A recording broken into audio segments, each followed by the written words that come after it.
Going to be in the world of wrestling and everything that supports it around the back, the front, in the ring, outside the ring, in the locker room, and everywhere else, because this thing is like beyond sick. We're very excited, so welcome to Latin Life Magazine. Yes. Today we're gonna have an amazing dude that I've known this guy for I don't know how many years. He's an ex-wrestler, and he's done comic books. He's written books for children. He's got his own line of toys, wrestling, and he does the masks and does all this stuff. Coming from he's the son of a legendary wrestler from back in the 60s that was part of the Silver Angels. So the guy's got this whole thing set up over here. We're going to hang out with him. He's going to talk to us about everything that he's doing. He's going to tell you what it's like to be him in a day of life. Yes. So you ready? I'm ready. Oh, and then he's going to introduce somebody else, man, that's going to really get us in the ring and get hit over the head with a chair. Yes. And we're going to get him in the ring, maybe. Right, so check it out. We're going to go and meet this guy named Carlos Espada. No, not Zapata. I knew you were going to say Espada from Supergroup Go. Follow us. Ready? What? My man. Here he is. Look at this. Hi, Carlos. Check it out. But I feel like I'm at Comic-Con. It's Comic-Con all year round with me. That's I wear this to sleep, so it's all good. Listen, tell me something. Hold up, we're gonna get around. Let's get around. You want to get around this side? Get on this side. All right. Listen, I need to ask you something, man. I've known you for so long. You can put the microphone on him, right? You can put the microphone on him. Hello. This is IRL, She's man. better to stand next to me. Of course, yeah, man. Listen, I want to know something. Yes. Before we start talking about you, why every wrestler that I've met, including you have to wear a mask? You guys don't reveal yourselves or something like that? You don't want to see me without a mask. Trust me, it's not. This is a better sight than me without a mask. It's not that bad. Stop it. But no, seriously, for me, it was growing up around Lucha Libre. We protected our identities. My father was a luchador. My mother, my uncle were all luchadors. So it's a tradition to protect your identity, much like superheroes do in comic books. Right. And so when I developed the comic book I developed now, Supergroup Go, which was based around my father's character, the Silver Angel, I figured, what better way to honor him since he's no longer with me than to don his mask and promote the comic book and promote what he stood for as far. But before you got to the comic book, way back then, you was a wrestler. I wrestled for about 4 years. And what happened? And then I got a neck injury. Oh. And that was it. And then I ended up in the world of rock and roll, so that was all right. It paid off. But let me ask you something. When you were wrestling, were those the times that you guys were actually hitting each other? No, there was actual content? That was something a while ago that used to happen in the old wrestling gyms. I myself was trained by older wrestlers, so I got used to that way of wrestling, which is just about full contact. When they hit you, you got hit. Yeah, it hurts. And I got so used to that sometimes when I would work with younger wrestlers, they were used to that. So they were like, "Yo, they would tell me take it easy." Right. What's the matter with you? But I got so used to it, and then I feel that way it looks more authentic. Right. It hurts like a son of a bitch, but it hurt like hell. Right. There's a big mystique which I hate. It's just wrestling is fake. Sure, outcomes are predetermined. But, of course. You can't fake this. Yeah. You can't fake this at all, man. This is real, man. And whenever anyone asks me what it's like to be a wrestler, my only response is imagine being in a car accident every day of your life when you're in the ring. Because there's nothing but metal and wood underneath you. And so then the $1 million question comes to what was the money factor? Because, if you're taking all these hits, there's got to be some kind of pay, man. You hope there's a payoff. You hope it's a payoff. So it wasn't really much about making. It wasn't about making money. It was more about. It's all hard. It's all really. Hard. It's all hard. These guys were taking hits for no money, man. The most I got paid was $50. Is it still like that today? Yeah. Well, you got to pay your dues, right? So it's I remember one time I tag teamed with Tito Santana in the Bronx. Okay. Not too far from here. And the pay for me, he got paid because he was a legend. Right. The pay for the undercard guys was shriveled up hot dogs and flat soda. Oh my God. Not a Metro card. You got to be kidding me, man. No freaking way. Not a Metro card. Nothing. You got a pat in the back. Good. Go eat over there. The buns are dry. The hot dogs are shriveled up, and some Einstein left the cap off all the 2-liter sodas, so Right. everything was flat. Wow. So you say it's like a passion that you have. You have to. You have It's to. all hard. I mean, all hard. anything you do in life, if it's not from the heart, you're gonna have a harder time to succeed. Of course. Because when you do it for the love of it, this is the love. This is something that you grow up. It's in your blood. You can't Right. explain it. You Right, can't. right. You know, once you have that deep passion, money. If money comes, it's great. Yeah. And if it doesn't, it's great because you're still doing what you love. Right. And Carlos, listen. So 4 years went, you got hurt, and something clicked to you, and you decided to go into Well, this world everything. right here. What do we have here, man? Talk to us. Everything from comic books to toys and what have you. So what ended up happening was after I got hurt, I started what was commonly known as a Kiss tribute band. Yeah. And I got to work with the band Kiss for many years. And then that led me into, I was always an artist. So this led me into toy design. And wait. So you was a musician. So I was you're a a musician. I am a You musician wasn't. as well, yeah. And you were with the Kiss band? I worked with Kiss and I also designed Wait, toys. Gene Kiss. Simmons Kiss? Gene Simmons, Paul Stanley. Gene Simmons All the- Kiss, guys. Gene Simmons. That's Like, amazing. Yeah, he's going to charge me for using his name probably, but no. He's not going to charge. He has a lot of money I'm already. kidding. Yeah, He has a lot of money. for that, yeah. So wait a minute. So you were like what? Part of like a tribute band or? We started with a tribute band. Okay. And then I looked so much like him in the costume and makeup that he actually hired me to do like appearances with him and do like tour. I was with him everywhere he went. Basically, I was for a little while. Damn. You know, I toured with them. I worked with them on different toy projects, on book projects, promotional tours, and what have you. And so all of this inspired you to go ahead and do your own thing. And do my thing. Yeah. But you continued to play music. I continue to play music. Now, I have my own what band instrument now did you as well. play? Bass and vocals. So you was bass and vocals. So basically, you was like, no, you didn't really play like Gene Simmons' role on the tribute band. In Right? the tribute band, yes. In the 'Cause tribute it band, was- you were yeah, like the Gene we had Simmons to of do the. Yeah, because we're basically with the tribute band is we were bringing you back to the 70s days of Kiss. So that's what we were doing. So we ended up, you know, became one of the premier tribute bands in the United States of America. We toured the U.S. twice.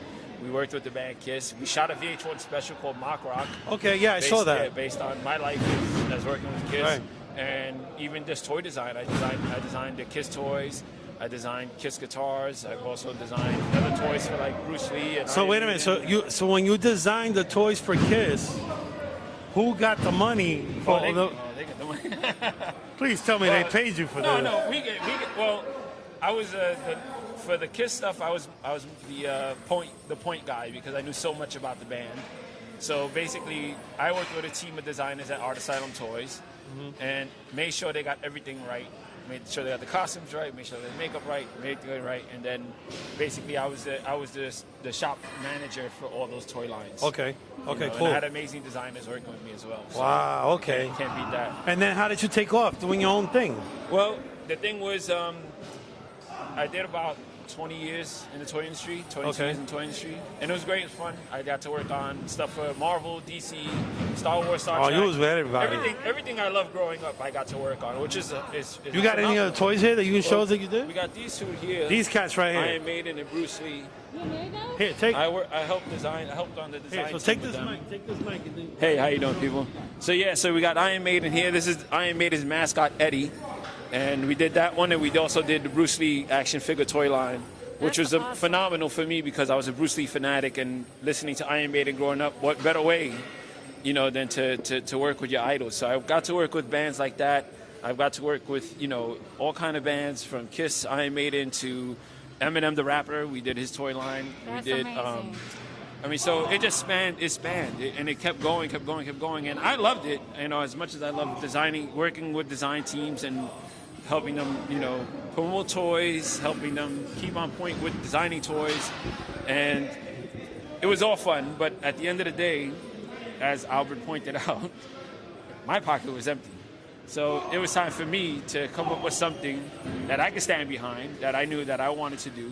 Correct. So I basically took everything I grew up on, everything from Voltron to, you know, I mean, Kiss, the band Kiss, Voltron, the old Kung Fu movies that they used to have on Channel 5, you know, Godzilla, King Kong, all the crazy stuff, and I created Supergroup Go. Oh, very. So, like, what are the books? What is So the... Supergroup Go is the book that I first designed and came up with. My artist, I have hired an artist named Rollo Ledesma, who's amazing. You know, I know Rollo. You know Rollo? I know Rollo, yes. He is so awesome. That's him. That's him. Oh. That's him. Yeah. I worked with Rollo for many years. What? Yeah. I was trying to get him here today, but he was working. He would have tripped if I Yeah. was here. That's so funny. Ah, Small world. See? Yes, small So, world. we ended up. Supergroup Go was basically me taking rock and roll and mashing it up with, like I said, everything that I grew up with. Battle of the Planets, Voltron, Godzilla, King Kong. And I wanted to make something that was not only fun, but it was kid-friendly. I wanted it to be kid-friendly. That was very important to me. So the first book is actually an anti-bully book, which I designed. So like your books that you have a great idea behind it for the Yes. kids. I try to do a lot of things from the heart to spread good messages. Like Supergroup Go is very kid-friendly, not violent. There's no real violence in there. And then, stuff like Rock and Roll Brat, which was basically a book that's designed about for kids who have adventures through imagination. Nice. So they go through, in the first book, they're putting on a big rock show, and then you see it's revealed that it's a bunch of little kids in a garage playing to like toys. I think that's amazing for you to be able to put a lot of your creativity into the books and for kids to give them like a some type of wisdom of growing up. Yeah, I mean, for me, I always wanted to be. I love Jim Henson. I'm a big Jim Henson fanatic. I have a Jim Henson tattoo, the whole 9 yards. Nice. But I wanted to be the guy that inspired the imagination to children as well. Yeah. So that's why we started doing the Supergroup Go, Rock and Roll Brat, and really focusing on inspiring children and sparking their imagination. That was what I really wanted to do. I think that's awesome. I want to ask you about the mask that you're wearing. Yeah. Yes. Who Okay. is This is actually an homage to my dad. This was his character, the Silver Angel. Wait, so he wore this mask? No, this is a reproduction. That's his original mask there. That's his original mask there and his original belt. If you're looking, that's actually his original that's the one that belt. he wore. That was his mask from that mask. That mask has toured the world. Oh, wow. Japan, Mexico. And the belt that's around it. The belt around it is half of the tag team championship that him and my uncle won as the Silver Angels. And this is from what? From the 70s? That's from the 70s, early 80s. Yeah, that's actually what they used to call a stack belt, because they would go and they would stack all these little emblems on top of an actual belt. So now they're more fancy and laser engraved and all that. Carlos, engraved check and all this that out. stuff. These hats, though, right? The masks. I'm sorry. These masks. Do they have like particular names of styles, or do they represent a particular wrestler? Like the one I'm wearing, I heard that this one that I'm wearing is supposed to be like. That's the legend, Mil Mascaras. Yes, he's a legend. I'm wearing a legendary. He's a legend. mask. He's a legend in the ring. What's his name? Mil Mascaras.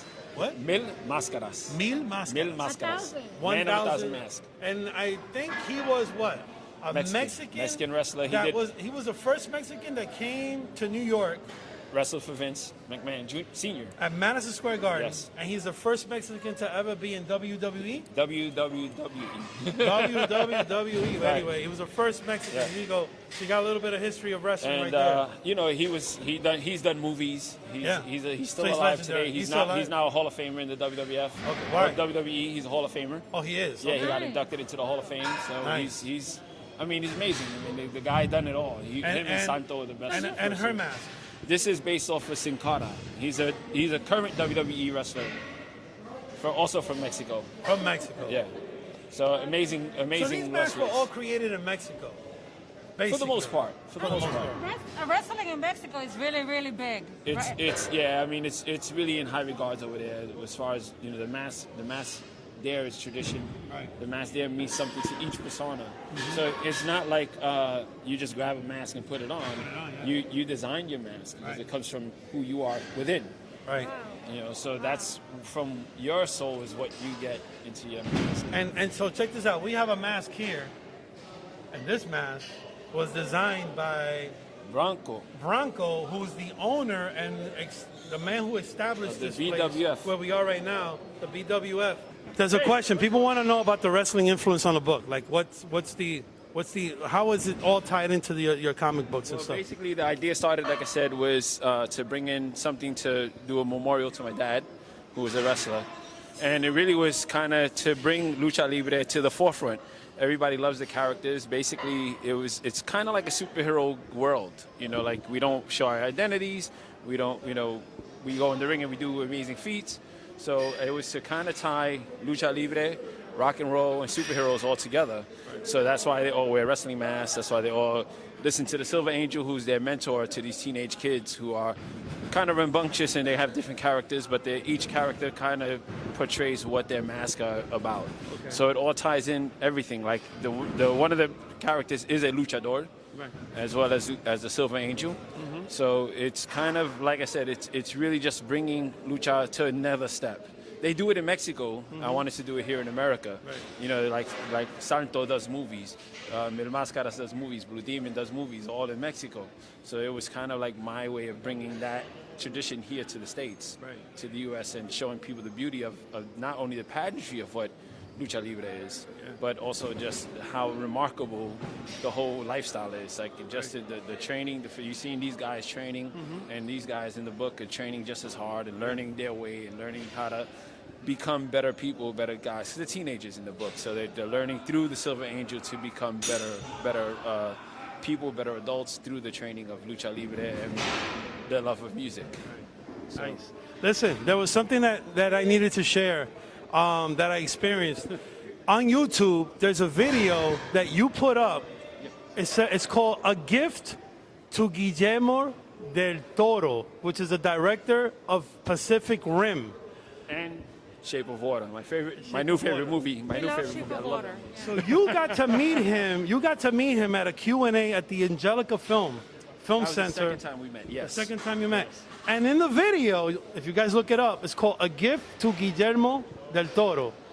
You actually walked up and gave him a mask from your father because he was a fan of your father's back in the 60s? Right. Well, what happened was the first time I met him, he was pushing that book, The Strain.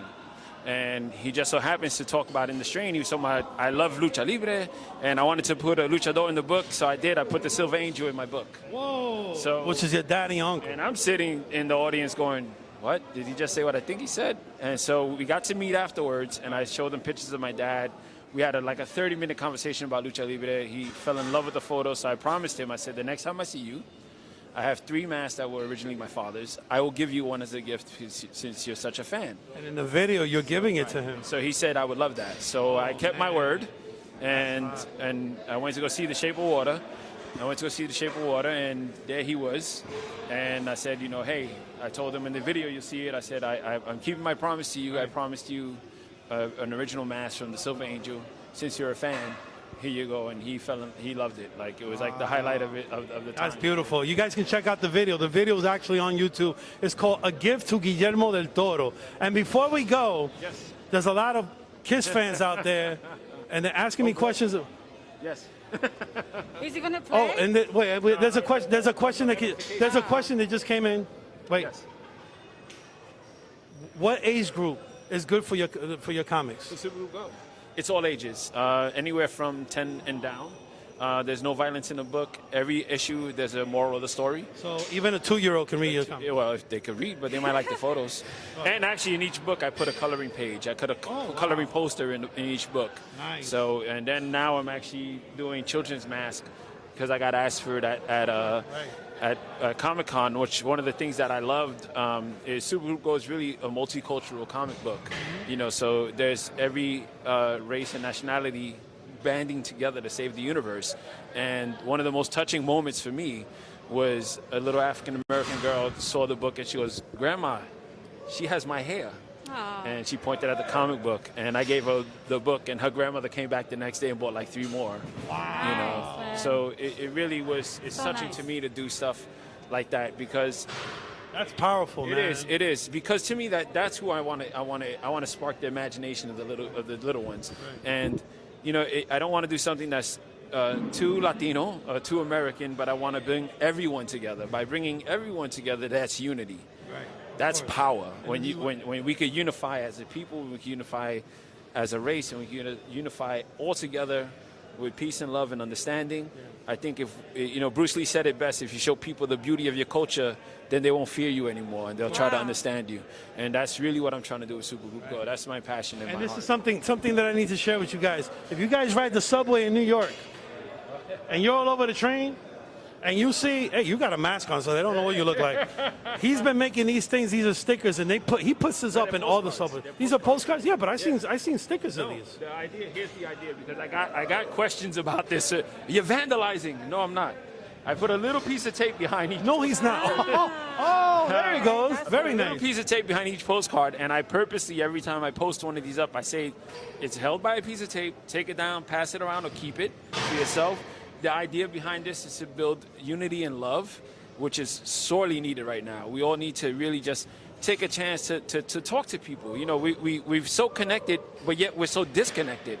Right. We have, now you can't, my brother will text me, and I'll call him, and he won't pick up the phone. And it's like, well, you just text me. That sounds like my son. Sounds like So, everyone. we're really not as connected as we should be. Visually, on the surface, we're very connected because you got Facebook and social media. And I love all that stuff. It's not a knock against any of that stuff. But really, we need to take time to get together. We need to take time to not go to a lounge and look at your phone. Not saying you sit on the train, everybody's face is blue from the cell phone. And then the back of the postcard, what do you have? It's a mission. It tells you the mission. It says thank you for joining the mission, and it tells you could either keep this postcard for yourself as a friendly reminder, or pass it on to someone. Pass it on to someone who needs a nice pick me up. I think that's awesome. A nice pick me up, and that's the whole idea behind this. And I love this. This is really. Another thing, like I said, everything I do, I try to do something that's meaningful and that's gonna help people in a positive way. Right. So this is definitely, if you see one, take it down, pass it around, keep it. If you post it up, just Mission Love 73. I think that's give us amazing. a nice post. Thank you so much. Yes. And talking about music, I wanted to go back to the music. Yeah. You have something here that came from the hands of Gene Simmons, and you played with. Wow. You used this for when you were playing with Kiss. Yeah. So this is an original? My gosh. If you notice... Wait, what is this? It's called the Punisher bass. It's the Gene... Well, let me say it correctly. The Gene Simmons Punisher bass, which he used, and he uses currently. This was a gift, and I used it live many a times. It plays great. It's amazing sounding. And if you notice this, to tell you, this is how he shows you... This was the original ones that he used, because he used to take out the knobs. Right. So there's one volume knob. So, I love this thing. Growing up as a kid, and I was the only kid in Harlem with Kiss T-shirts on. Mm-hmm. So I didn't get a lot of love that way, man. Wow. So, this is my childhood idol, Gene Simmons. I got to work with him. I got to work with Paul Stanley. It was amazing. I know, I've been to your place in Queens. Yes. You have more than these. This is not the only one you have. You have the big one that's really well known. Axe bass as well. That one I built though. That one I built myself because they didn't have them anymore. So one thing about me is if I want something, if I don't know how to do it, I'll figure it out and I'll make it myself if I can't afford it. What a motivation! That's a great motivation for everyone. I'll give you a funny story. Like when as a kid, WWE came out with their big rubber figures. LJN came out with these big rubber figures, and we were poor, we got like one each and maybe something for Christmas. So one day passing by a construction site, I got a piece of plywood and a carpet tile. Mm-hmm. And then I found a couch, and I took the 4 legs off and I made my own wrestling ring. Oh, wow. And you still have it? No, I wish I did. And the other thing, which is funny, because my sister's here with us and she's going to be a little embarrassed. When she was a baby, Pampers used to come in a big box that came almost like a drawbridge. Mm-hmm. We couldn't afford a Castle Grayskull, so I actually drew and made my own Castle Grayskull out of her Pamper box. Yeah. So I was destined to be in the toy industry. Yeah. Well, listen, man, we wish you the best. I'm telling you, man, you're my boy for life, man. We've been around for many years, and I always told you, if I get to do something like a show like this where we get to spotlight our brothers and sisters, he was definitely going to be part of that roster. But that's important. A lot of people complain about, the lack of diversity in comic books and the diversity in entertainment. We're here. I'm not the only guy that's doing multicultural books. There's tons of us out there. Support us. You want to see, a different face, a different kind of superhero, a different, vibe. support the guys and the people that are putting. We put all our money into this. There's nobody's backing us. Nobody's backing me. Nobody's paying for anything. And that's tough, man. You know, yeah, and you know, I put my own dime into it because I love it. Again, it's my passion. Right. And my whole thing is, I really, you know, I want my own theme parks. I want my own restaurants. I want my own toy lines and movies and television series. Yeah, we spoke about, and I think it's going to happen. We spoke about a super group. Wait, SGG. Super Group Go television series. No, super. Well, yeah, but bigger than that. We were talking about getting a deal with Nickelodeon, and then getting our own Super Group Go roller coaster at Universal Studios. Absolutely. That is possible, that is a people. good dream, man. And That's you know, awesome. the funny thing to me is people will look at me and they go, "Why don't you work for Marvel or Disney?" No, I want to be Marvel and Disney. I don't want to work for somebody else. Great. So you check it know, out. Just support all the local artists, musicians, you know, comic book artists, wrestlers, you guys like this. Everything needs support because nobody starts off as a superstar. That's the thing that everybody forgets. We all start at the bottom. Yes. No one starts at the top. Icons are made; they're not born. Amen. You want to tell them? Oh, and this is the movie. Yeah. Loser Leaves Town when it comes out, right? Yes. You want to promote this? Everyone needs to go out and see this movie. This is a film that they actually did about Bronco, which is now, I think, June 7th. It's going to world premiere at the Long Beach Film Festival in New Jersey. I'm trying to remember that, of course. You guys got to watch it. And I think he has a WrestleMania on Saturday, right? Yes. This is it? Okay. Saturday. Give it to them. It's this Saturday. This Saturday at 8 o'clock. They're having a big, huge WrestleMania fest over here with like. No, not WrestleMania. Don't get them in trouble. Oh, I'm sorry, not WrestleMania. Saturday. It's Lucha Libre. We have the Lucha Libre. And listen, we have a little traditional thing that we do on our show. That when we close out, we're about to close out right now. We let you close the show. We let you close the show. Thanking our terrifics, our Be Terrifics and our Twitchers, and I want you to say whatever you want to say to them. Give them. No, I want you to. I want you to say something inspiring and let them know that you're here for them, and whatever that comes out of the heart, and we're gonna go out with that. Okay. All right. Here you We'll go. do that. So hello, everybody in TV land. Here's the thing. Always follow your heart, follow your passion, follow your dreams. Don't listen to anybody. It doesn't matter where you're born. It doesn't matter where you come from. It doesn't matter who you are. Do what you love. Do what you love with all your heart, because passion and heart is going to help you succeed. Money's great. It's going to come eventually. But if you don't have love for what you do, you're doing it for nothing. You're just spinning your wheels. So keep it positive. Do something to help other people. Say a kind word. Say I love you to your, make a phone call to somebody you love right now that you haven't spoken to in years and just say, I love you. I miss you. How you doing? Connect and be positive to everyone around you, because that's what this world needs more than ever. Tell them to always be. And always be Terrific. Woo! Later, guys. Bye, Have a good night. guys. That Love was you. amazing. You were so inspirational. Oh my gosh. Good. Thanks. So inspirational.